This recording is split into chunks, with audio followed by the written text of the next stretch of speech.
Hello students, कैसे हो आप सभी। आज मैं आपके YouTube channel easy bio teach पर लेके आई हूँ ASRB नेट एग्रीकल्चर माइक्रोबायोलॉजी के लिए जो हम क्वेश्चंस की मैराथन कर रहे हैं। उसके अंदर आज हम करेंगे यूनिट 4 का फर्स्ट पार्ट, यानी कि आज की वीडियो में हम करेंगे यूनिट 4 से रिलेटेड क्वेश्चंस। तो यहाँ पे हम शुरू करते हैं हमारे फर्स्ट क्वेश्चन से, लेकिन इससे पहले मैं आपको बता दूं ASRB नेट एग्रीकल्चर माइक्रोबायोलॉजी के ASRB नेट के जो एडमिट कार्ड हैं वो रिलीज़ हो चुके हैं एंड आप एडमिट कार्ड को ASRB की जो ऑफिशियल वेबसाइट है वहाँ से डाउनलोड कर सकते हो। तो अब हम शुरू करते हैं हमारे फर्स्ट क्वेश्चन से। Which of the following is the most commonly used method for isolation of pure bacterial culture? यानी कि इनमें से कौन सा commonly used method है जिससे हम क्या करते हैं, आइसोलेशन करते हैं प्योर बैक्टीरियल कल्चर का। ऑप्शंस दिए गए हैं, स्ट्रीक प्लेट मेथड है, पोर प्लेट मेथड है, स्प्रेड प्लेट मेथड है या फिर सीरियल डाइल्यूशन है। तो यहाँ पे for the isolation of pure bacterial culture हम कौन से मेथड को यूज़ करते हैं, हम करते हैं स्ट्रीक प्लेट मेथड को। अब जो ये स्ट्रीक प्लेट मेथड है ये क्या है, एक टेक्निक है जिसको हम लेबोरेटरी के अंदर यूज़ करते हैं। इसके थ्रू हम क्या करते हैं, आइसोलेट करते हैं प्योर बैक्टीरियल कल्चर को। अब यहाँ पे होता क्या है, वैसे मैं आपको एक बार बताऊँ तो देखो ये क्या है, पेट्री प्लेट है। इस पेट्री प्लेट के अंदर हम क्या कर लेते हैं, अगार का जो हम यहाँ पे सॉल्यूशन बनाते हैं, जो हम मीडिया बनाते हैं, उसको डाल के हम इसको क्या कर लेते हैं, हम इसको सॉलिडिफाई कर लेते हैं। जब हम इसको सॉलिडिफाई कर लेते हैं उसके बाद हम यहाँ पे क्या करते हैं, हम लेते हैं लूप। यहाँ पे हम क्या करते हैं, इनोकुलेटिंग लूप ले लेते हैं, ठीक है। उस लूप के थ्रू हम उसको क्या करते हैं, हम उसको लेमिनार एयर फ्लो के अंदर बर्नर रख लेते हैं, वहाँ पे हम उसको क्या कर लेते हैं, स्टेरिलाइज कर लेते हैं। स्टेरिलाइज करने के बाद हम इस पेट्री प्लेट पे क्या करते हैं, स्टिकिंग करते हैं। अब ये जो स्टिकिंग है वो आप कैसे करते हो, एक बार जैसे यहाँ पे कर दी, फिर यहाँ पे कर दी, फिर यहाँ से जब आप शुरू करते हो तो उसको क्या कर देते हो, पूरी प्लेट के ऊपर कर देते हो। उसको क्या बोलते हैं, स्टिकिंग बोलते हैं। तो यहाँ पे जब आप इस इनोकुलेटिंग लूप को स्टिक करते हो रिपीटली अक्रॉस द प्लेट, तो जो number of bacterial cell transferred हैं विद ईच स्टिक वो क्या होते हैं, डिक्रीज होते हैं, eventually leading to isolated colonies that originate from a single bacterium, thus forming a pure culture. इसको हम क्या बोलते हैं, इसको हम बोलते हैं स्ट्रीक प्लेट मेथड। उसके बाद पोर प्लेट मेथड क्या होता है, इसके अंदर हम क्या करते हैं, पोरिंग करते हैं, उसको हम क्या बोलते हैं, पोर प्लेट मेथड बोलते हैं। उसके बाद क्या होता है, स्प्रेड प्लेट मेथड। यहाँ पे हम क्या करते हैं, बैक्टीरिया की स्प्रेडिंग कर देते हैं पेट्री प्लेट के ऊपर, उसको हम क्या बोलते हैं, उसको हम बोलते हैं spread plate method. Serial dilution क्या होता है, सीरियल डाइल्यूशन के अंदर हम क्या करते हैं, बैक्टीरिया को सीरियली डाइल्यूट करते हैं, यानी कि हम यहाँ पे क्या लेते हैं, रेशियो ले लेते हैं, जैसे 10⁻⁻1 1⁻10 100 ऐसे करके हम क्या लेते हैं, यहाँ पे रेशियो ले लेते हैं। तो वहाँ पे हम क्या करते हैं, बैक्टीरिया को सीरियली डाइल्यूट करते हैं। ये जो टेक्निक है वो मैंने कंप्लीट करवाई हुई है चैनल पे, आप वहाँ पे चेक कर सकते हो। तो यहाँ पे अकॉर्डिंग टू क्वेश्चन, जो क्वेश्चन नंबर ऑप्शन नंबर 1 है वो हमारे यहाँ पे राइट आंसर है। उसके बाद है विच medium is used specifically for isolating nitrogen fixing azotobacter species, यानी कि इनमें से कौन सा मीडियम है जिसको हम यूज़ करते हैं for the isolation of nitrogen fixing Azotobacter species. Options है, मैकोंग की अगार को करते हो, एसेबे मैनिटोल अगार को करते हो, न्यूट्रिएंट अगार को करते हो या फिर पोटैटो डेक्सट्रोज अगार को करते हो। तो यहाँ पे हम for isolation of nitrogen fixing Azotobacter के लिए हम कौन से मीडियम को यूज़ करते हैं, हम करते हैं एसेबे मैनिटोल अगार को। इसको हम क्या करते हैं, स्पेसिफिकली रिकमेंड करते हैं for the isolation and cultivation of Azotobacter species from soil. ये जो बैक्टीरिया है ये क्या करते हैं, यूटिलाइज करते हैं मैनिटोल को as a carbon source and atmospheric nitrogen को एज ए नाइट्रोजन सोर्स। तो जो अजोटोबैक्टर है वो क्या है, एक सिम्बायोटिक नाइट्रोजन फिक्सर बैक्टीरिया है जिसको हम बायो फर्टिलाइजर के नाम से भी जानते हैं। तो ये कौन से मीडियम को यूज़ करता है, ये करता है एसेबे मैनिटोल अगार को। यहाँ पे जो ऑप्शन नंबर बी है वो हमारे यहाँ पे राइट आंसर है। उसके बाद है what is the purpose of serial dilution in microbial isolation, यानी कि माइक्रोबियल आइसोलेशन के अंदर सीरियल डाइल्यूशन का क्या पर्पज है। ऑप्शंस दिए गए हैं, ये इंक्रीज करता है माइक्रोबियल लोड को, आइडेंटिफाई करता है मोटेलिटी को, रिड्यूस करता है माइक्रोबियल पॉपुलेशन को फॉर आइसोलेटेड कॉलोनीज, उसके बाद है डिटरमाइन करता है ऑक्सीजन की रिक्वायरमेंट को। तो सीरियल डाइल्यूशन क्या है, एक क्रूशियल टेक्निक है माइक्रोबायोलॉजी के अंदर जिसको हम यूज़ करते हैं किसको रिड्यूस करने के लिए, माइक्रोबियल पॉपुलेशन को रिड्यूस करने के लिए फॉर आइसोलेटेड कॉलोनीज के लिए। तो यहाँ पे जो ऑप्शन नंबर सी है वो हमारे यहाँ पे क्या है, राइट आंसर है। आप जैसे जैसे यहाँ पे सीरियली डाइल्यूट करते जाओगे वैसे वैसे जो माइक्रोबियल पॉपुलेशन है वो क्या होती जाएगी, डिक्रीज होती जाएगी। तो वो हम किसके अंदर करते हैं, वो हम करते हैं सीरियल डाइल्यूशन टेक्निक के अंदर। तो यहाँ पे जो ऑप्शन नंबर सी है वो हमारे यहाँ पे क्या है, राइट आंसर है। उसके बाद है which of the following method is best for preserving fungal culture for long term storage, इनमें से कौन सा मेथड है जो कि बेस्ट है for preservation of fungal culture for long term storage. Options है subculturing, storage at 4 degree Celsius, lyophilization या फिर इंक्यूबेशन एट 37 डिग्री सेल्सियस। तो यहाँ पे वो कौन सा मेथड है जहाँ पे हम फंगल कल्चर को प्रिजर्व करते हैं लॉन्ग टर्म स्टोरेज के लिए, वो है लायोफिलाइजेशन। लायोफिलाइजेशन को हम फ्रीज ड्राइंग भी बोलते हैं।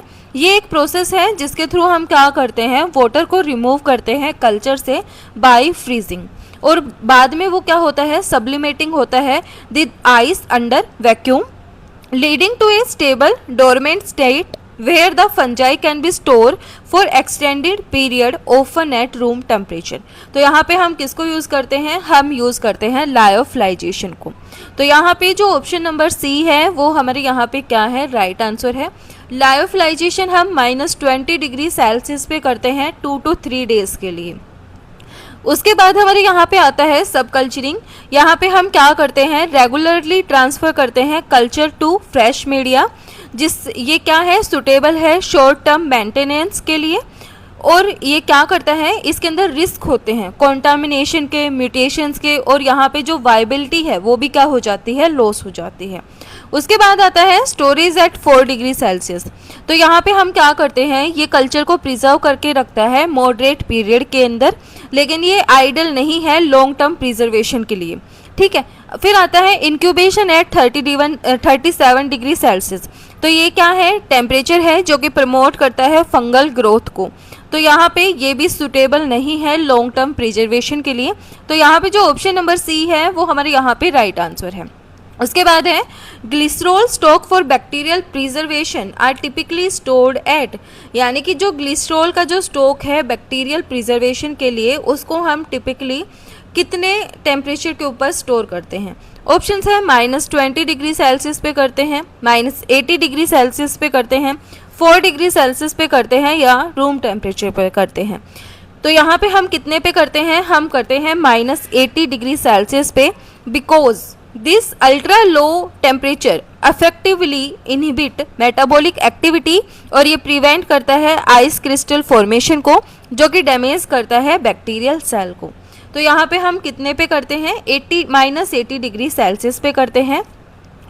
जो 20 डिग्री सेल्सियस है उसको हम शॉर्ट टर्म स्टोरेज के लिए यूज़ करते हैं, और जो 80 डिग्री सेल्सियस है यानी कि -80 डिग्री सेल्सियस है उसको हम long term preservation for bacterial culture के लिए यूज़ करते हैं।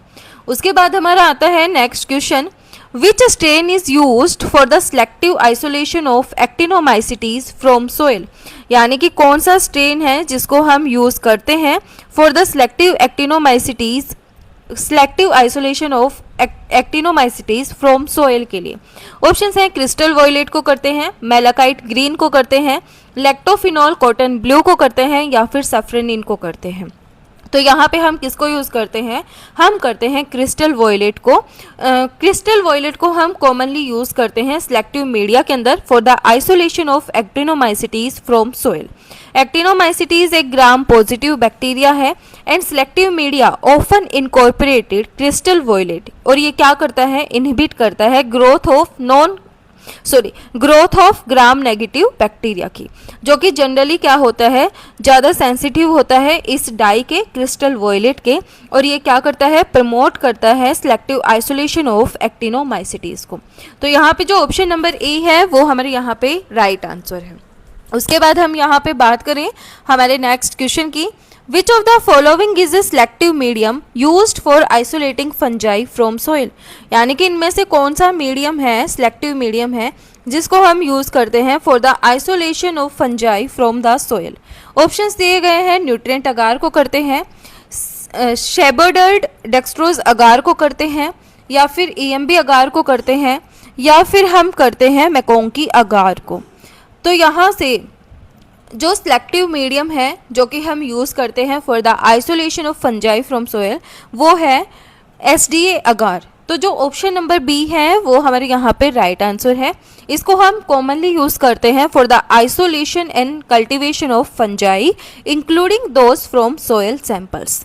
यहाँ पे इसका जो pH है वो क्या है, लो pH होता है, अराउंड 5.4 से 5.6 तक होता है, एंड हाई डेक्सट्रोज कंसंट्रेशन होते हैं। तो ये क्या करता है, इनहिबिट करता है ग्रोथ ऑफ मोस्ट बैक्टीरिया, और ये प्रमोट करता है फंगल ग्रोथ को। उसके बाद न्यूट्रिएंट अगार की हम बात करें, इसको हम जनरल पर्पस के लिए यूज़ करते हैं for the cultivation of non fastidious micro organism के लिए, जैसे कि इंक्लूडिंग बैक्टीरिया, लेकिन ये फंजाई के लिए सिलेक्टिव नहीं है। EMB अगार को हम क्या बोलते हैं, इयोसिन मिथाइलिन ब्लू अगार बोलते हैं। ये एक सिलेक्टिव और डिफरेंशियल मीडियम है, इसको हम प्राइमरली यूज़ करते हैं for the isolation and differentiation of gram negative enteric bacteria, और ये क्या करता है, इनहिबिट करता है growth of gram positive bacteria की। फिर आता है मैकोंकी अगार, ये क्या है, एक another selective and differential medium है जिसको हम यूज़ करते हैं for the isolation and differentiation of gram negative bacteria. Particularly किसके लिए यूज़ करते हैं, एंटेरिक बैक्टीरिया के लिए यूज़ करते हैं। तो यहाँ पे जो ऑप्शन नंबर बी है वो हमारे यहाँ पे राइट आंसर है। उसके बाद है the pour plate method is primarily used for, जो पोर प्लेट मेथड है उसको हम प्राइमरली किसके लिए यूज़ करते हैं।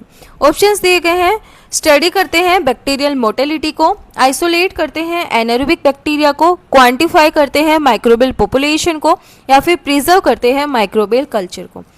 तो जो पोर प्लेट मेथड है उसको हम प्राइमरली यूज़ करते हैं for the quantifying microbial population. तो यहाँ पे जो ऑप्शन नंबर सी है वो हमारे यहाँ पे राइट आंसर है।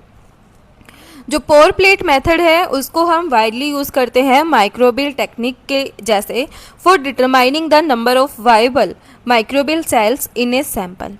In this method, a known volume of a serially dilute sample is mixed with molten agar and poured into a sterile petri dish। यानी कि इस मेथड के अंदर हम क्या करते हैं, जो हमें नॉन वॉल्यूम है सीरियली डाइल्यूट सैंपल की वो हम मिक्स कर लेते हैं, ठीक है, मोल्टन अगार के साथ, और उसको हम क्या कर लेते हैं, पोर कर लेते हैं पेट्री डिश के अंदर। उसके बाद आफ्टर सॉलिडिफिकेशन एंड इंक्यूबेशन हमें क्या होती हैं, कॉलोनीज विजिबल होती हैं that grow within the agar, और उनको हम क्या कर सकते हैं, काउंट कर सकते हैं। तो यहाँ पे इसको हम क्या बोलते हैं, पोर प्लेट मेथड बोलते हैं, जिसके अंदर हम क्या करते हैं, क्वांटिफाई करते हैं माइक्रोबियल पॉपुलेशन को।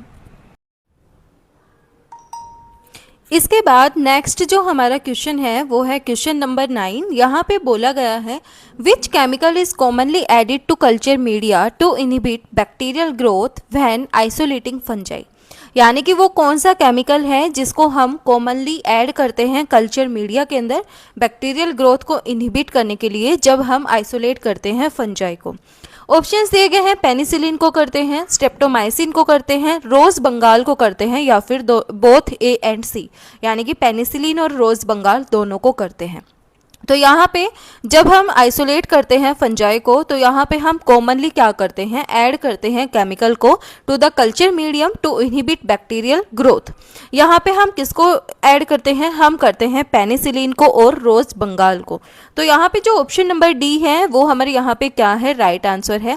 जो पेनिसिलिन और स्ट्रेप्टोमाइसिन है वो क्या करता है यहाँ पे, वो इनहिबिट करता है बैक्टीरियल ग्रोथ को। और जो रोज बंगाल है ये क्या है, एक डाई है जिसको हम कॉमनली यूज करते हैं फंगल आइसोलेशन के अंदर। ये क्या करता है, सप्रेस करता है बैक्टीरियल ग्रोथ को, और ये रेस्ट्रिक्ट करता है colony size of rapidly growing fungi, making it easier to isolate slow growing species. तो यहाँ पे हम क्या करते हैं, antibiotics like penicillin and selective agent like rose bengal, इनको हम क्या करते हैं, यूज करते हैं। ये क्या करते हैं, इनहिबिट करते हैं बैक्टीरियल कंटामिनेशन को ड्यूरिंग द फंगल आइसोलेशन। तो यहाँ पे जो ऑप्शन नंबर डी है वो हमारे यहाँ पे राइट आंसर है। उसके बाद है which of the following method is not ideal for long term microbial preservation. इनमें से कौन सा मेथड है जो कि आइडियल नहीं है for long term microbial preservation के लिए। ऑप्शंस है freeze drying, mineral oil overlay, repeated subculturing या फिर क्रायो प्रिजर्वेशन। तो यहाँ पे जो रिपीटेड सब कल्चरिंग है वो यहाँ पे क्या नहीं है, एक ideal long term microbial preservation नहीं है। तो यहाँ पे जो ऑप्शन नंबर सी है वो हमारे यहाँ पे क्या है, राइट आंसर है। इसके अंदर क्या होता है, इसके अंदर जो रिस्क है जेनेटिक म्यूटेशंस के, कंटामिनेशन के, वायबिलिटी लॉस के, वो क्या होते हैं, ज़्यादा होते हैं। उसके बाद फ्रीज ड्राइंग को हमने पढ़ा था, हम इसको लायोफिलाइजेशन भी बोलते हैं, और यहाँ पे हम क्या करते हैं, लॉन्ग टर्म प्रिजर्वेशन यहाँ पे हम करते हैं। जो मिनरल ऑयल ओवरले मेथड है इसको भी हम लॉन्ग टर्म प्रिजर्वेशन के लिए यूज़ करते हैं, पर्टिकुलरली फंजाई और नॉन स्पोरुलेटिंग बैक्टीरिया के लिए। क्रायो प्रिजर्वेशन हम 1-96 डिग्री सेल्सियस पे करते हैं। यहाँ पे हम क्या करते हैं, प्रिजर्व करते हैं चीज़ों को bye the help of nitrogen, liquid nitrogen. तो यहाँ पे जो ऑप्शन नंबर सी है वो हमारे यहाँ पे राइट आंसर है। ये एक long term microbial preservation method नहीं है। इसके बाद हमारा नेक्स्ट क्वेश्चन आता है, which of the following is the most reliable method of sterilization for media, glassware and instruments in microbiology lab. यानी कि इनमें से कौन सा मोस्ट रिलायबल मेथड है स्टेरिलाइजेशन का for media, glassware and instruments in microbiology lab. Options दिए गए हैं बॉइलिंग, फिल्ट्रेशन, ऑटोक्लेविंग या फिर यूवी इरेडिएशंस। तो यहाँ पे हम ऑटोक्लेव को क्या करते हैं, यूज करते हैं for the sterilization of glasswares, media and instrumentation. तो यहाँ पे जो ऑप्शन नंबर सी है वो हमारे यहाँ पे राइट आंसर है। उसके बाद है minimum condition for effective sterilization by autoclaving are. यानी कि मिनिमम कंडीशंस क्या हैं अफेक्टिव स्टेरिलाइजेशन की बाय ऑटोक्लेविंग। ऑप्शंस दिए गए हैं 100 डिग्री सेल्सियस पे करते हैं 10 मिनट के लिए, 121 डिग्री सेल्सियस पे करते हैं 15 psi पे 15 मिनट्स के लिए, 140 डिग्री सेल्सियस पे करते हैं 20 psi पे फॉर 5 मिनट्स के लिए, 160 डिग्री सेल्सियस पे करते हैं 30 मिनट्स के लिए। तो यहाँ पे अफेक्टिव स्टेरिलाइजेशन के लिए कितनी यहाँ पे टेम्परेचर रखा गया है, यानी कि मिनिमम कंडीशंस क्या होती हैं, वो है 121 डिग्री सेल्सियस पे करते हैं हम 15 psi पे 15 मिनट्स के लिए। तो यहाँ पे जो ऑप्शन नंबर बी है वो हमारे यहाँ पे राइट आंसर है। उसके बाद है which sterilization method is most suitable for heat sensitive liquid like antibiotics और विटामिन्स।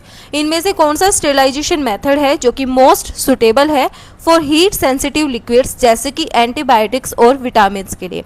ऑप्शंस दिए गए हैं हॉट एयर ओवन है, ऑटोक्लेव है, फिल्ट्रेशन है या फिर इंसिरेशन है। तो यहाँ पे कौन सा है, वो है फिल्ट्रेशन। तो यहाँ पे जो ऑप्शन नंबर सी है वो हमारे यहाँ पे क्या है, राइट आंसर है। ये क्या करता है, रिमूव करता है माइक्रो ऑर्गेनिज्म का विदाउट यूजिंग हीट, और ये क्या करता है, डिग्रेड और डिस्ट्रॉय करता है इन डेलिकेट सब्सटेंसेस को। तो यहाँ पे जो ऑप्शन नंबर सी है वो हमारे यहाँ पे राइट आंसर है।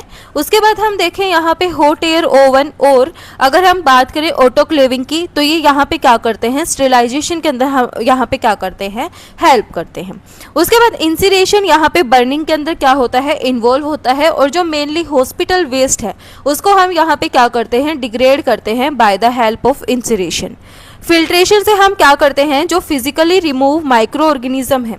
जैसे कि मैं आपको बताऊं फिल्ट्रेशन होता क्या है, तो यहाँ पे हम जो फ़िल्टर पेपर है उसको क्या करते हैं, यूज़ करते हैं। ये हमारे पास कोई बर्नर है, यहाँ पे हम क्या करेंगे, जो फ़िल्टर पेपर है उसको सेट कर देंगे। इस फ़िल्टर पेपर के पोर का साइज़ कितना होता है, 0.3 तक इसका क्या होता है, साइज़ होता है माइक्रोन्स के अंदर, बहुत छोटा इसका क्या होता है, साइज़ होता है। जब हम इसके अंदर हमारा जो भी मीडिया वगैरह है उसको डालते हैं तो यहाँ पे हमें जो लिक्विड है वो हमें यहाँ पे क्या मिल जाता है, बर्नर के अंदर मिल जाता है, जो कि हमारा प्योर होता है। और जो जितनी भी यहाँ पे डेब्रीज वगैरह है वो सारा इस फिल्टर पेपर के अंदर ही रह जाता है। तो यहाँ पे इसको हम क्या बोलते हैं, इसको हम फिल्ट्रेशन बोलते हैं। तो यहाँ पे ऑप्शन नंबर सी हमारे यहाँ पे राइट आंसर है। उसके बाद है which of the following method is consider a disinfection and not sterilization. इनमें से कौन सा मेथड है जिसको कंसिडर किया गया है as a disinfection and not sterilization. Options हैं autoclaving, hot air oven, alcohol wipe, incineration. तो यहाँ पे कौन सा मेथड है, वो है एल्कोहल वाइप। ये क्या है, फॉर्म है डिसइंफेक्शन की, बिकॉज ये क्या है, इफेक्टिवली किल करता है बहुत सारे माइक्रो ऑर्गेनिज्म का। They are generally not effective against bacterial spores. तो यहाँ पे जो ऑप्शन नंबर सी है वो हमारे यहाँ पे क्या है, राइट आंसर है। उसके बाद हमारे यहाँ पे आता है next question, which of the following is most effective for sterilization glassware such as petri dish and pipettes. यानी कि इनमें से कौन सा मोस्ट इफेक्टिव स्टेरिलाइजेशन मेथड है जिसके थ्रू हम क्या करते हैं, स्टेरिलाइज करते हैं ग्लासवेयर्स को, जैसे कि पैट्री डिश और पाइपेट्स को। ऑप्शंस दिए गए हैं, बॉइलिंग हो गया, यूवी लाइट हो गया, हॉट एयर ओवन हो गया या फिर फिल्ट्रेशन हो गया। तो यहाँ पे हम किसको यूज़ करते हैं, हम यूज़ करते हैं हॉट एयर ओवन को। तो यहाँ पे जो ऑप्शन नंबर सी है वो हमारे यहाँ पे क्या है, राइट आंसर है। उसके बाद है which sterilization method use ethylene oxide gas. यानी कि इनमें से कौन सा स्टेरिलाइजेशन मेथड है जो कि इथाइलिन ऑक्साइड गैस को यूज़ करता है। ऑप्शन है रेडिएशन हो गया, केमिकल स्टेरिलाइजेशन हो गया, मॉइस्ट हीट हो गया या फिर इंसिरेशन हो गया। तो यहाँ पे वो कौन सा मेथड है, वो है केमिकल स्टेरिलाइजेशन मेथड, जो कि इथाइलिन ऑक्साइड को यूज़ करता है, particularly for heat sensitive materials end devices that can not withstand high temperature और स्टीम स्टेरिलाइजेशन। तो यहाँ पे ये क्या है, केमिकल स्टेरिलाइजेशन इसका राइट आंसर है। तो यहाँ पे जो ऑप्शन नंबर बी है वो हमारे यहाँ पे क्या है, राइट आंसर है। जो इथाइलिन ऑक्साइड गैस है ये क्या करता है, स्टेरिलाइजेशन, यानी कि इथाइलिन ऑक्साइड ये क्या है, स्टेरिलाइजेशन है, works by alkylating proteins DNA and RNA, जो कि प्रिवेंट करता है माइक्रोबियल मेटाबॉलिज्म एंड रेप्लिकेशन को और इफेक्टिवली किल करता है माइक्रो ऑर्गेनिजम्स को। तो यहाँ पे जो ऑप्शन नंबर बी है वो हमारे यहाँ पे राइट आंसर है। उसके बाद है which of the following is not destroy by boiling water for 10 minutes. यानी कि जब हम वाटर को बॉईल करते हैं 10 मिनट्स तक, तो यहाँ पे कौन से हैं जो कि डिस्ट्रॉय नहीं होते। ऑप्शंस है वेजिटेटिव स्पोर्स नहीं होते, वायरसेस नहीं होते, बैक्टीरियल स्पोर नहीं होते या फंजाई नहीं होती। तो यहाँ पे जो बैक्टीरियल स्पोर्स हैं वो क्या नहीं होते, डिस्ट्रॉय नहीं होते। तो यहाँ पे जो ऑप्शन नंबर सी है वो हमारे यहाँ पे राइट आंसर है। उसके बाद है UV radiation sterilize by, UV radiations किसके थ्रू स्टेरिलाइज्ड होती हैं। ऑप्शंस दिए गए हैं, कोगुलेट करता है प्रोटीन्स को, डिस्टर्ब करता है सेल मेम्ब्रेन को, कॉज करता है डीएनए म्यूटेशंस या फिर हीट को जनरेट करता है। तो ये क्या करता है, डीएनए म्यूटेशंस को कॉज करता है। तो यहाँ पे जो ऑप्शन नंबर सी है वो हमारे यहाँ पे क्या है, राइट आंसर है। उसके बाद हम यहाँ पे बात करें हमारे नेक्स्ट क्वेश्चन की, विच of the following chemical is used for surface disinfection in laminar flow cabinet. यानी कि इनमें से कौन सा केमिकल है जिसको हम यूज़ करते हैं फॉर सरफेस डिसइंफेक्शन के लिए इन लैमिनार फ्लो कैबिनेट के अंदर। ऑप्शंस है फॉर्मेल्डिहाइड को करते हैं, 70% इथेनॉल को करते हैं, क्लोरोफॉर्म को करते हैं या सोडियम क्लोराइड को करते हैं। तो यहाँ पे इस क्वेश्चन का आंसर आप बताना, क्योंकि बहुत ज़्यादा बेसिक है और ईजी भी है। कौन सा जो सरफेस डिसइंफेक्शन है उसको हम लैमिनार फ्लो कैबिनेट के अंदर यूज़ करते हैं। उसके बाद है हमारा नेक्स्ट क्वेश्चन, टिंडलाइजेशन रेफर्स टू। टिंडलाइजेशन क्या है, यूज़ करते हैं ड्राई हीट को स्टेरिलाइजेशन के लिए, गामा रेडिएशंस को यूज़ करते हैं, इंटरमीडिएट बॉइलिंग करते हैं to sterilize, alcohol based disinfection. तो यहाँ पे हम क्या करते हैं, इंटरमीडिएट बॉइलिंग करते हैं टू स्टेरिलाइज। यहाँ पे जो ऑप्शन नंबर सी है वो हमारे यहाँ पे क्या है, राइट आंसर है। उसके बाद हम यहाँ पे बात करें हमारे नेक्स्ट क्वेश्चन की, the ability of a microscope to distinguish two close objects as separate is known as. Option दिए गए हैं, मैग्निफिकेशन बोलते हैं, इल्यूमिनेशन बोलते हैं, रेजोल्यूशन बोलते हैं या रिफ्रैक्शन बोलते हैं। तो यहाँ पे इसको हम क्या बोलते हैं, इसको हम बोलते हैं रेजोल्यूशन। ये क्या है, एबिलिटी है माइक्रोस्कोप की जिसके थ्रू ये क्या करता है, डिस्टिंग्विश करता है दो क्लोज ऑब्जेक्ट्स एज सेपरेटली। तो यहाँ पे जो ऑप्शन नंबर सी है वो हमारे यहाँ पे क्या है, राइट आंसर है। रेजोल्यूशन और जो रिजोल्विंग पावर है वो क्या करता है, minimum distance between two distinguish object in an image, उसको हम क्या बोलते हैं, या तो रेजोल्यूशन बोलते हैं या रिजोल्विंग पावर बोलते हैं। तो यहाँ पे जो ऑप्शन नंबर सी है वो हमारे यहाँ पे राइट आंसर है। देखो ASRB नेट के पर्पज से हमें यहाँ पे माइक्रोस्कोपी के टॉपिक्स दिए गए हैं। माइक्रोस्कोपी इंपॉर्टेंट है, एक या दो क्वेश्चन आपसे पूछे जाएंगे लेकिन बहुत ज़्यादा इंपॉर्टेंट नहीं है। तो मेरे हिसाब से इस क्वेश्चन मतलब ये जो टॉपिक है इसके ऊपर ज़्यादा फोकस करने की नीड नहीं है, लेकिन एक बार थोड़ा सा गो थ्रू हो लेना आप कि हाँ बस इतना हमारे लिए क्या है, सफिशिएंट है। उसके बाद हमारे यहाँ पे आता है, which of the following type of microscope provide 3D view of the surface of A specimen, यानी कि इनमें से कौन सा टाइप है माइक्रोस्कोप का जो कि हमें 3D व्यू प्रोवाइड करता है सरफेस ऑफ ए स्पेसिमेन का। ऑप्शन है bright field microscopy, transmission electron microscopy, scanning electron microscopy या फिर फेज कॉन्ट्रास्ट माइक्रोस्कोपी। तो वो कौन सा टाइप है माइक्रोस्कोप का जिसके थ्रू हमें 3D व्यू देखने को मिलता है सरफेस ऑफ ए स्पेसिमेन का, वो है स्कैनिंग इलेक्ट्रॉन माइक्रोस्कोपी। तो यहाँ पे जो ऑप्शन नंबर सी है वो हमारे यहाँ पे राइट आंसर है। ब्राइट फील्ड से हम क्या करते हैं, ये हमें 2D इमेज प्रोवाइड करता है, ठीक है। जो ट्रांसमिशन इलेक्ट्रॉन माइक्रोस्कोप है ये क्या करता है, ट्रांसमिट करता है इलेक्ट्रॉन्स को through a very thin specimen और ये क्रिएट करता है high resolution 2D image of the internal structure की। तो जो स्कैनिंग इलेक्ट्रॉन माइक्रोस्कोप है वो हमें क्या देता है, 3 डायमेंशनल इमेजेस को प्रोवाइड करता है। फेज कॉन्ट्रास्ट से भी हमें 2D इमेज क्या होती है, मिलती है। तो यहाँ पे जो ऑप्शन नंबर सी है वो हमारे यहाँ पे राइट आंसर है। उसके बाद है, in a compound light microscope the total magnification is calculated by, यानी कि कंपाउंड लाइट माइक्रोस्कोप के अंदर जो टोटल मैग्निफिकेशन है उसको हम किसके थ्रू कैलकुलेट करते हैं। ऑप्शंस दिए गए हैं, ऐड करता है magnification of ocular and objective lens की, मल्टीप्लाई करता है magnification of ocular and objective lens, divide करता है ocular magnification bye objective magnification, subtract करता है objective magnification from ocular magnification. तो यहाँ पे ये क्या करता है, मल्टीप्लाई करता है magnification of ocular and objective lens को। तो यहाँ पे जो ऑप्शन नंबर बी है वो हमारे यहाँ पे राइट आंसर है।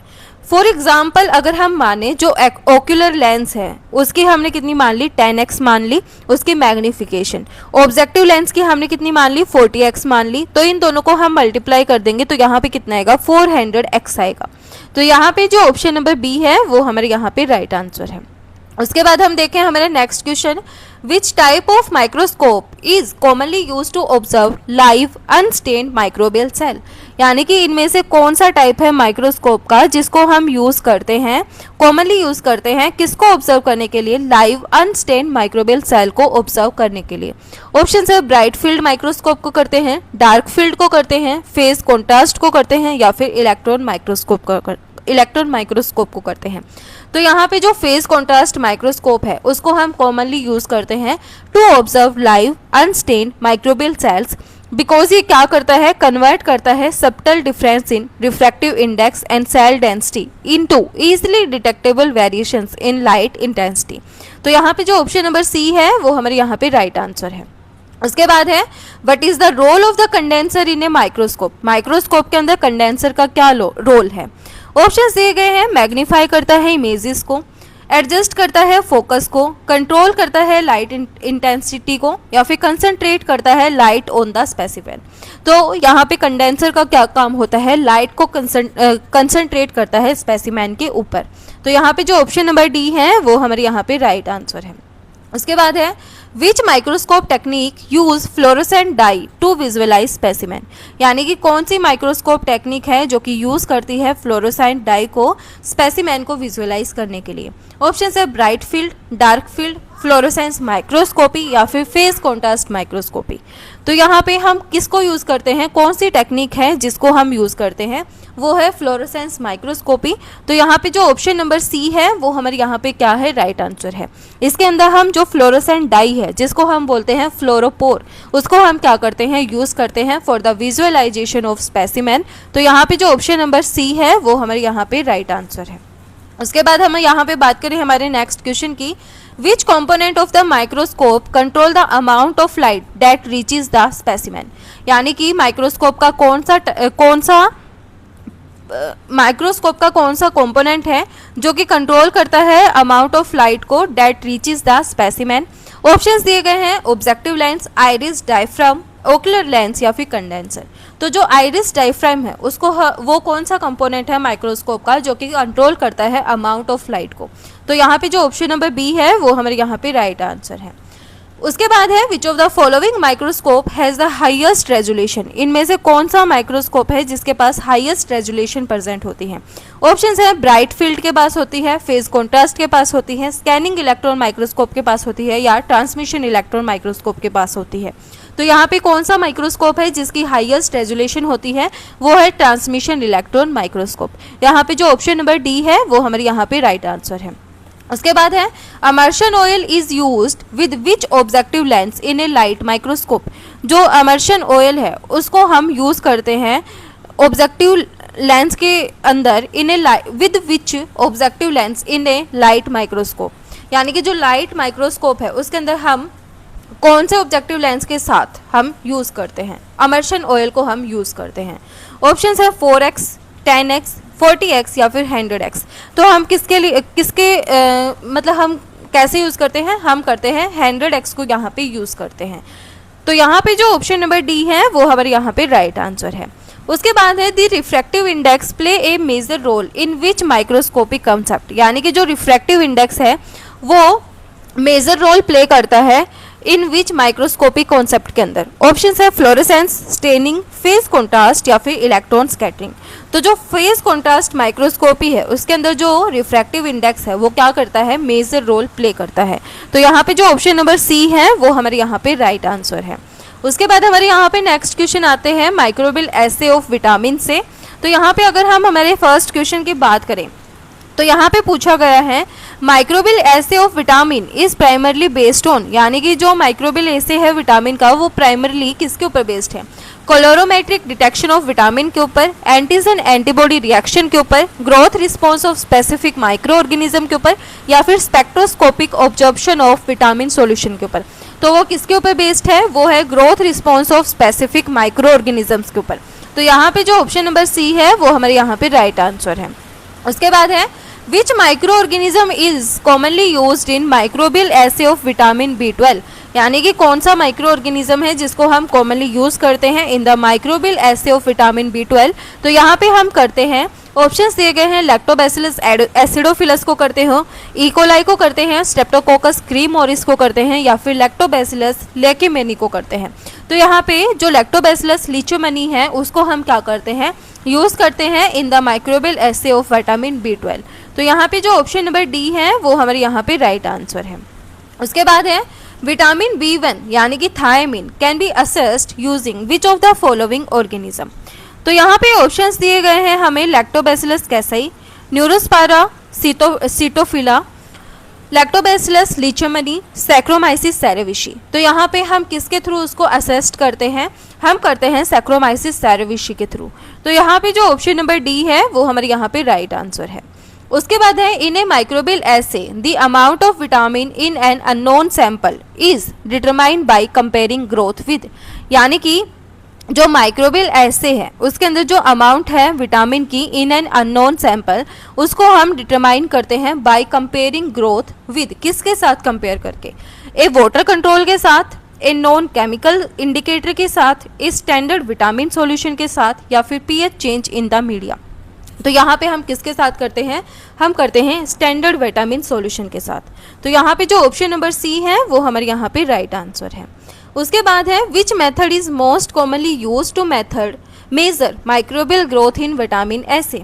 यानी कि कौन सा मेथड है जिसको हम कॉमनली यूज़ करते हैं किसको मेज़र करने के लिए, माइक्रोबियल ग्रोथ इन विटामिन ए से को मेज़र करने के लिए। ऑप्शन है कॉलोनी काउंटिंग को करते हैं, माइक्रोस्कोपी को करते हैं, टर्बिडिटी ऑप्टिकल डेंसिटी मेजरमेंट को करते हैं, या फिर फ्लोरोसेंस डिटेक्शन को करते हैं। तो यहाँ पे हम किसको करते हैं, हम करते हैं टर्बिडिटी ऑप्टिकल डेंसिटी मेजरमेंट। ये क्या है, एक मोस्ट कॉमनली यूज्ड मेथड है to measure microbial growth in vitamin assay, because ये क्या प्रोवाइड करता है, रैपिड और रिलेटिवली सिंपल वे प्रोवाइड करता है to quantify the increase in microbial biomass. तो यहाँ पे जो ऑप्शन नंबर सी है वो हमारे यहाँ पे राइट आंसर है। उसके बाद है which vitamin is estimated using Lactobacillus casei in microbial assay, यानी कि वो कौन सा विटामिन है जिसको हम क्या करते हैं, एस्टिमेट करते हैं, किसको यूज करके, लैक्टोबैसिलस कैसेई को यूज करके इन माइक्रोबियल एसे। ऑप्शंस दिए गए हैं, विटामिन B1 को करते हैं, विटामिन B2 को करते हैं, फोलिक एसिड को करते हैं, या फिर विटामिन B12 को करते हैं। तो यहाँ पे जो हमारा राइट आंसर है वो है फोलिक एसिड, यानी कि जो विटामिन B9 है उसको हम यहाँ पे क्या करते हैं, एस्टिमेट करते हैं। तो यहाँ पे जो ऑप्शन नंबर सी है वो हमारे यहाँ पे क्या है, राइट आंसर है। उसके बाद हम यहाँ पे बात करें हमारे नेक्स्ट क्वेश्चन की, the advantage of microbial essay over chemical method for vitamin estimation is, हमें यहाँ पे क्या बतानी है, एडवांटेज बतानी है। फास्टर रिजल्ट होते हैं, higher cost, great sensitivity and specificity, no need for standardization. तो यहाँ पे इस क्वेश्चन का आंसर आप मुझे बताना कमेंट बॉक्स के अंदर। उसके बाद आता है next question, which of the following is not typically required in a microbial essay medium, यानी कि इनमें से कौन सा है जो कि टिपिकली रिक्वायर्ड नहीं होता इन ए माइक्रोबियल एसे मीडियम के अंदर। ऑप्शंस है test microorganism, source of nitrogen, complete vitamin mixture, या फिर विटामिन फ्री बेसल मीडियम। तो यहाँ पे क्या नहीं होता, कंप्लीट विटामिन मिक्सचर की यहाँ पे क्या नहीं होती, रिक्वायरमेंट नहीं होती। तो यहाँ पे जो ऑप्शन नंबर सी है वो हमारे यहाँ पे राइट आंसर है। उसके बाद हमारा नेक्स्ट क्वेश्चन आता है, for the essay of niacin, यानी कि vitamin B3, which microorganism is commonly used. तो यहाँ पे हम किस माइक्रो ऑर्गेनिज्म को कॉमनली यूज करते हैं। ऑप्शंस हैं लैक्टोबैसिलस लिचेमनी, सैक्रोमाइसिस सेरेविसी, क्लोस्ट्रिडियम ब्यूटाइरिकम, या फिर न्यूरोस्पोरा क्रासिया। तो यहाँ पे हम किसको यूज़ करते हैं, लैक्टोबैसिलस लिचेमनी को हम यूज़ करते हैं। तो यहाँ पे जो ऑप्शन नंबर ए है वो हमारे यहाँ पे राइट आंसर है। उसके बाद हमारे यहाँ पे नेक्स्ट क्वेश्चन आता है, which of the following statement about microbial vitamin essay is true, यानी कि इनमें से कौन सी स्टेटमेंट है जो कि यहाँ पे हम क्या करते हैं कॉमनली, इनमें से कौन सी स्टेटमेंट है जो कि ट्रू है फॉर माइक्रोबियल विटामिन एसे के लिए। ऑप्शंस दिए गए हैं हमें यहाँ पे जो माइक्रोबियल एसे है उसको हम डिटेक्ट करते हैं, और microbial essay can detect all vitamins equally, यानी कि माइक्रोबियल एसे के अंदर क्या करते हैं, डिटेक्ट करते हैं हर एक विटामिन को इक्वली। ये क्या है, मोर सुटेबल है फैट सोल्यूबल विटामिन्स के लिए। Only chemical assay are used in industrial settings, they are useful when vitamin are in bound और इनएक्टिव फॉर्म्स। तो यहाँ पे इसके रिगार्डिंग कौन सी स्टेटमेंट ट्रू है, ये क्या है, यूजफुल है जब वहन विटामिन्स आर इन बाउंड और इनएक्टिव फॉर्म। तो यहाँ पे जो ऑप्शन नंबर डी है वो हमारे यहाँ पे राइट आंसर है। उसके बाद हमारे यहाँ पे नेक्स्ट क्वेश्चन आता है, what is the main principle behind microbial enzyme assay, यानी कि मेन प्रिंसिपल क्या है बिहाइंड माइक्रोबियल एंजाइम एसे के पीछे। तो यहाँ पे ऑप्शंस दिए गए हैं, मेजर करता है डीएनए कंटेंट ऑफ माइक्रोब्स को, एस्टिमेट करता है पीएच चेंज इन मीडिया को, मेजर करता है enzyme activity based on product formation, count करता है माइक्रोबियल कॉलोनीज को। तो ये क्या करता है, मेजर करता है एंजाइम एक्टिविटी जो कि बेस्ड होती है ऑन प्रोडक्ट फॉर्मेशन। तो यहाँ पे जो ऑप्शन नंबर सी है वो हमारे यहाँ पे राइट आंसर है। उसके बाद है, which of the following is a commonly used assay method for amylase activity, यानी कि इनमें से कौन सा कॉमनली यूज्ड ऐसे मेथड है फॉर अमाइलेज एक्टिविटी के लिए। ऑप्शंस है urease test, iodine starch test, methyl red test, या फिर बाई यूरेट टेस्ट। तो यहाँ पे हम किसको यूज़ करते हैं, आयोडीन स्टार्च टेस्ट को यूज़ करते हैं। तो यहाँ पे जो ऑप्शन नंबर बी है वो हमारे यहाँ पे राइट आंसर है। यूरिएज टेस्ट से हम क्या करते हैं, ये क्या करता है, डिटेक्ट करता है presence of the enzyme of urease which hydrolyse urea. Methyl red test, इसको हम माइक्रोबायोलॉजी के अंदर क्या करते हैं, यूज़ करते हैं, और ये डिटेक्ट करता है stable acid production during the glucose formation. Biuret test क्या करता है, प्रोटीन्स की प्रेजेंस को डिटेक्ट करता है। तो यहाँ पे जो ऑप्शन नंबर बी है वो हमारे यहाँ पे क्या है, राइट आंसर है। अमाइलेज एक एंजाइम है जो कि ब्रेक कर देता है स्टार्च को स्मॉलर शुगर मॉलिक्यूल्स के अंदर।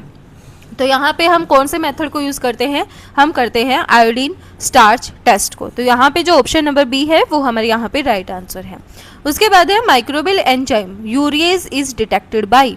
यूरिएज को हम किसके थ्रू डिटेक्ट करते हैं, ऑप्शन है drop in pH, release of oxygen, rise in pH due to ammonia release, colourless product formation. तो यहाँ पे क्या होता है, हम इसको किसके थ्रू डिटेक्ट करते हैं, जो पीएच है वो क्या हो जाती है, इंक्रीज हो जाती है ड्यू टू अमोनिया रिलीज। तो यहाँ पे जो ऑप्शन नंबर सी है वो हमारे यहाँ पे राइट आंसर है। उसके बाद है which microorganism is commonly used for the assay of protease activity. यानी कि कौन सा माइक्रो ऑर्गेनिज्म है जिसको हम कॉमनली यूज करते हैं for the assay of protease activity के लिए। तो ऑप्शन ये दिए गए हैं, इकोलाई को करते हैं, बैसिलस सब्टाइलस को करते हैं, सैक्रोमाइसिस सेरेविसी को करते हैं, या फिर सुडोमोनास पुटिडा को करते हैं। तो यहाँ पे प्रोटीज एक्टिविटी ऐसे के अंदर हम बहुत सारे माइक्रो ऑर्गेनिजम्स को क्या करते हैं, यूज़ करते हैं। ये कैपेबल हैं प्रोटीज को प्रोड्यूस करने के लिए, और ये क्या करते हैं, प्रोटीन्स का ब्रेकडाउन कर देते हैं। लेकिन यहाँ पे जो बैसिलस सब्टाइलस है उसको हम क्या करते हैं, कॉमनली यूज़ करते हैं। तो यहाँ पे जो ऑप्शन नंबर बी है वो हमारे यहाँ पे राइट आंसर है। उसके बाद है in a gelatin hydrolysis test positive enzyme activity is indicated by. यानी कि जिलेटिन हाइड्रोलिसिस टेस्ट के अंदर जो पॉजिटिव एंजाइम एक्टिविटी है वो किसके थ्रू इंडिकेट की जाती है। ऑप्शंस दिए गए हैं एसिड प्रोडक्शन के थ्रू, गैस फॉर्मेशन के थ्रू, लिक्विफैक्शन ऑफ मीडियम, या फिर फॉर्मेशन ऑफ रेड कलर। तो जो जिलेटिन हाइड्रोलिसिस टेस्ट है ये क्या है, एक पॉजिटिव एंजाइम एक्टिविटी है जो कि स्पेसिफिकली क्या करता है, presence of gelatinase an enzyme that hydrolyse gelatin. तो ये क्या करता है, लिक्विफैक्शन करता है जिलेटिन मीडियम की। तो यहाँ पे जो ऑप्शन नंबर सी है वो हमारे यहाँ पे राइट आंसर है। इसके बाद हमारा यहाँ पे आता है next question, which of the following is use to assay cellulose activity. यानी कि सेलुलोज की एक्टिविटी को टेस्ट करने के लिए हम किसको यूज करते हैं। ऑप्शन है यूरिया ब्रोथ को करते हैं, स्टार्च अगार को करते हैं, कार्बोक्सी मिथाइल सेलुलोज को करते हैं, या फिर स्कीम मिल्क अगार को करते हैं। तो यहाँ पे जो CMC अगार है उसको हम यहाँ पे क्या करते हैं, यूज़ करते हैं। तो यहाँ पे जो ऑप्शन नंबर सी है वो हमारे यहाँ पे राइट आंसर है। उसके बाद है what is the role of DNS यानी कि 3,5 dinitrosalicylic acid in enzyme assay. इसका क्या रोल है। तो यहाँ पे ऑप्शन दिए गए हैं हमें, स्ट्रेन करता है बैक्टीरियल सेल को, डिटेक्ट करता है प्रोटीन कंसंट्रेशन को, मेजर करता है रिड्यूसिंग शुगर को, एक्ट करता है एज ए बफर। तो ये क्या करता है, रिड्यूसिंग शुगर को मेजर करता है। तो यहाँ पे जो ऑप्शन नंबर सी है वो हमारे यहाँ पे क्या है, राइट आंसर है। इसके बाद हमारे यहाँ पे नेक्स्ट क्वेश्चन है, which enzyme can be detected by the appearance of clear zone on skim milk agar. तो यहाँ पे ऑप्शन है अमाइलेज, प्रोटेज, लाइपेज, या फिर यूरेज। तो इस क्वेश्चन का आंसर आप मुझे कमेंट बॉक्स के अंदर बताना। उसके बाद है which of the following assay is use to detect lipase activity. इनमें से कौन सा ऐसे है जिसको हम यूज करते हैं, किसको डिटेक्ट करने के लिए, लाइपेज एक्टिविटी को डिटेक्ट करने के लिए। ऑप्शन है स्प्रिट ब्लू अगार टेस्ट को करते हैं, जिलेटिन लिक्विफैक्शन को करते हैं, मिथाइल रेड टेस्ट को करते हैं, या फिर वोगस प्रोस्क्योर टेस्ट को करते हैं। तो यहाँ पे हम किसको करते हैं, स्प्रिट ब्लू अगार टेस्ट को यूज करते हैं। तो ये क्या है, एक बायोकेमिकल टेस्ट है जो कि डिटेक्ट करता है presence and activity of lipase. Lipase क्या है, एंजाइम है जो कि हाइड्रोलाइज करता है लिपिड को। तो यहाँ पे जो ऑप्शन नंबर ए है वो हमारे यहाँ पे राइट आंसर है। तो ये थे हमारे कुछ एक questions for ASRB net agriculture microbiology. Video पसंद आए तो please like share and subscribe जरूर करना, एंड प्लीज़ वीडियो को हाइप भी किया करो आप। तो थैंक यू।